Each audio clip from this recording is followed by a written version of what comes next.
Assalamualaikum warahmatullahi wabarakatuh. Kembali lagi dengan saya. Di video kali ini saya ingin coba membagi sedikit tips bagaimana caranya kita untuk bisa sholat tepat waktu gitu ya. Memang tidak mudah sih sholat tepat waktu di saat kita bekerja, tapi bagaimanapun juga itu kewajiban harus dilaksanakan gitu ya.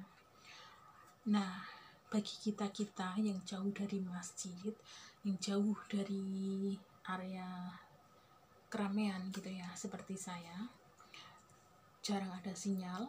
Nah, cara yang paling tepat adalah seperti ini. Saya tulis jadwal sholat dari tanggal 1 sampai tanggal 30. Di bulan September ini kan bulan 9, ada 30 hari. Ada 30 hari, hari pertama sampai hari ke-30. Kalau bulan kemarin tanggal 1 sampai 31 ya. Alhamdulillah bulan ini tanggal 1 sampai tanggal 30. Sebenarnya mudah sekali kok kita bisa mengatur waktu. Kalau pas kita ada waktu kosong ataupun waktu senggang, kita tulis seperti ini, kita tempel di dapur ataupun di kamar gitu ya. Kalau tidak punya kamar ya di dapur saja. Nanti kalau majikan tanya, itu apaan, jadwal apa gitu ya. Biasanya kan majikan kalau pengen tahu itu mesti tanya, kenapa ini ditempel di dapur, pasti itu hal yang penting gitu ya. Nah, dengan cara seperti itu kita bisa ngomong sama majikan, iya bu, itu jadwal saya paisan ataupun jadwal saya untuk sholat berdoa gitu. Jamnya juga tercantum di sini, jadi majikan tahu gitu ya. Nah, usahakan kalau kita misalnya mau cari majikan yang baru, kita harus bilang, bolehkah saya menjalankan ibadah sholat 5 waktu.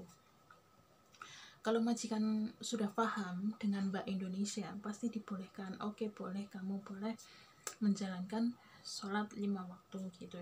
Tapi kalau majikan biasanya bilang, janganlah, kamu kesini mau kerja ataupun mau sholat gitu ya, lebih baik tinggalkan majikan seperti itu. Cari majikan yang lain yang mau memberikan waktu kepada kita untuk menjalankan ibadah sholat. Karena kita sholat tidak sampai 1 jam lah ya, paling-paling cuma 5 menit, kurang lebih 5 atau berapa menit saja sudah selesai. Dan itu pun tidak memakan waktu kerja kita 24 jam biasanya kita kerja. Kalau majikan kita yang agak-agak rewel gitu ya, kita harus bisa-bisa membagi waktu. Jangan biarkan waktu sholat kita hilang begitu saja. Kita kerja 24 jam, sholatnya tidak sama sekali. Jangan seperti itu. Kita bekerja untuk apa sih, ya kan? Kita sholat setidaknya untuk berapa menit saja dalam waktu 24 jam. Kita bisa teleponan, kita bisa jalan-jalan kemana, ke pasar lah, ataupun jalan kemana. Tapi sempatkan waktu untuk sholat berapa menit saja. Udah itu saja ya. Karena kalau kita sudah terbiasa kalau waktunya kita sholat, pasti dengan sendirinya kita akan merasa, oh ya ini sudah waktunya sholat, saya harus tinggalkan semua aktivitas, saya harus ambil air wudhu kemudian pergi sholat. Nah itu, kalau kita tidak terbiasa dari hal-hal yang kecil seperti ini, maka susah sekali bagi kita untuk menjalankan sholat tepat waktu. Misalnya teman-teman kita yang banyak waktu ya, yang menjaga orang tua, kan orang tua biasanya kan suka tidur, suka ke taman, suka ke apa, itu kan waktu kita menjaga saja. Bagaimana caranya kita harus bisa sholat tepat waktu? Usahakan bilang sama neneknya ataupun kakeknya, nek boleh nggak saya berdoa sebentar 5 menit saja, jamnya ini ditunjukkan sama neneknya. Insya Allah neneknya paham kok, insya Allah neneknya tahu. Nah, ini pengalaman saya dulu jaga nenek ya. Nenek saya 90 tahun, otomatis sudah tua tapi dia masih sehat gitu ya. Di rumah dia itu banyak untuk sholat wong kene itu patung-patung itu ya, patung-patung yang menyeramkan. Nah itu patung merah-merah itu di situ. Pertama saya masuk, saya kaget, loh ini apaan, rumah kok banyak lampu nyala, lampu merah-merah beserta patung-patung yang menyeramkan itu gitu ya. Saya masuk, tapi karena saya yakin saya punya agama, dia juga punya agama gitu ya. Terus saya bilang sama dia, padahal dulu di perjanjian saya tidak ditanya masalah sholat ataupun masalah apa, saya nggak ada, karena saya nyarinya dari Indonesia ya, sudah diambil jadi pembantunya saja sudah alhamdulillah, kita tidak neko-neko kalau dari Indonesia. Tapi saya pelan-pelan bilang sama nenek saya, nek, saya punya agama dan saya pun boleh sholat, kalau bahasa Hongkongnya itu kan gitu ataupun paisan gitu ya. Boleh nggak nanti jam-jam seperti ini itu saya sholat gitu. Terus dia bilang boleh, tapi kamu cari tempat ya, jangan di depan tempat sembahyang saya katanya gitu. Ya nek, nggak apa-apa, waktu saya dari Indonesia ke sini saya tidak punya kamar, saya tidurnya di atas lemari ya.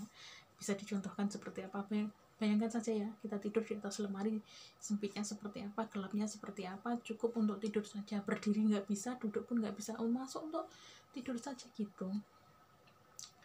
Terus saya sholatnya di mana? Saya ambil tempat di depan dapur. Nah di situ saya ambil wudhu, kemudian saya sholat di situ. Cuman berapa menit saja nenek saya mengerti. Bahkan di waktu sholat malam, nenek saya selalu terbangun. Kamu mau ngapain? Katanya gitu. Saya mau sholat nek, saya mau berdoa, katanya gitu. Terus nenek saya bilang gini, ya udah tak temenin ya, karena sudah malam waktunya tidur. Jadi saya nggak enak sendiri sama nenek saya, karena saya cuma berdua sama nenek doang ya. Akhirnya nenek saya bangun, nemenin saya. Setelah itu saya tidur, nenek tidur lagi. Nah, saya lebih sukanya lagi di saat waktu puasa. Di jadwal puasa saya juga tulis seperti ini.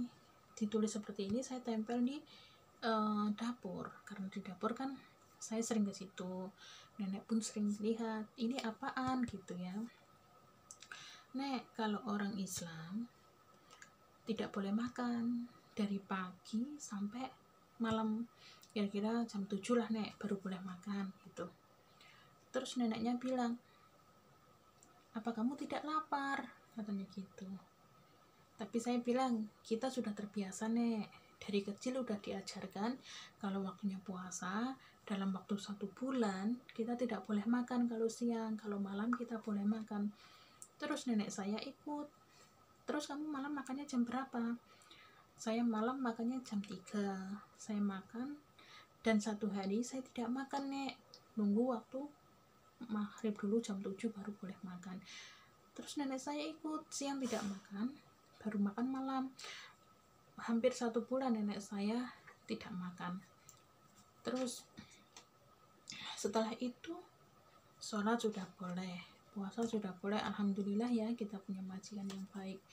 Tapi di majikan saya yang ketiga, saya rumahnya kan ada kamera. Saya tidak boleh sholat, tidak boleh belajar, tidak boleh ngapa-ngapain. Waktu itu saya bertanya, bolehkah saya sholat? Katanya gitu. Tapi majikan bilang, boleh. Kalau kamu nggak ada tempat, kamu cari tempat. Sholat di tempatku saja nggak apa-apa, di kamarku atau di mana kamu sholat nggak apa-apa, katanya seperti itu. Setelah saya liburnya kan pakai hijab ya. Di waktu saya itu sinsangnya tidak suka kalau saya pakai jilbab. Jadi saya dari rumah bawa jilbab ke luar, saya jilbab pun di kamar mandi luar, dan pulangnya juga seperti itu, saya lepas di luar, kemudian pulangnya baru saya pakai, terus masuk rumah saya lepas lagi, seperti itu terus tiap hari.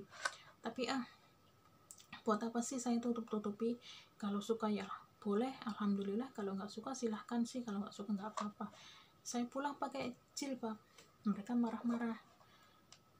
Kan saya sudah bilang saya tidak suka kamu pakai kayak gitu. Kalau tidak suka saya nggak apa-apa, saya bilang gitu kan. Kalau tidak suka cari yang lain, cari pengganti saya bilang gitu. Oke, mereka bilang gitu ya. Oke, oke, berarti kan udah oke, berarti saya siap-siap untuk pindah dari tempat situ.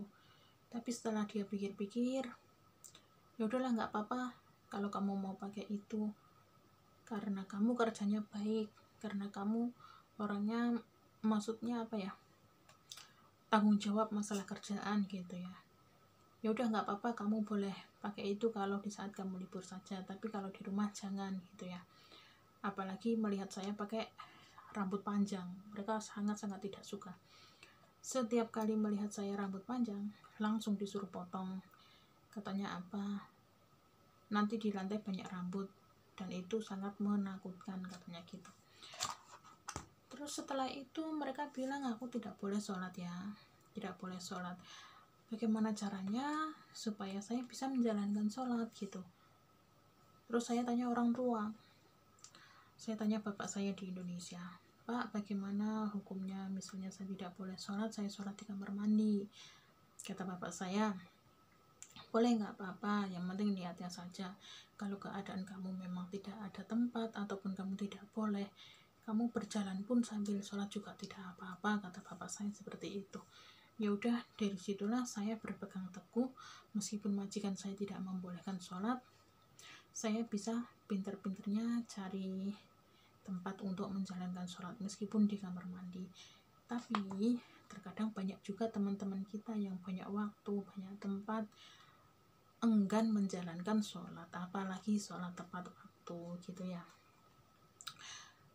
Ya udah, ini saja mungkin penjelasan dari saya. Apabila banyak yang salah, mohon dimaafkan ya. Terima kasih yang sudah menonton. Semoga bermanfaat. Assalamualaikum warahmatullahi wabarakatuh.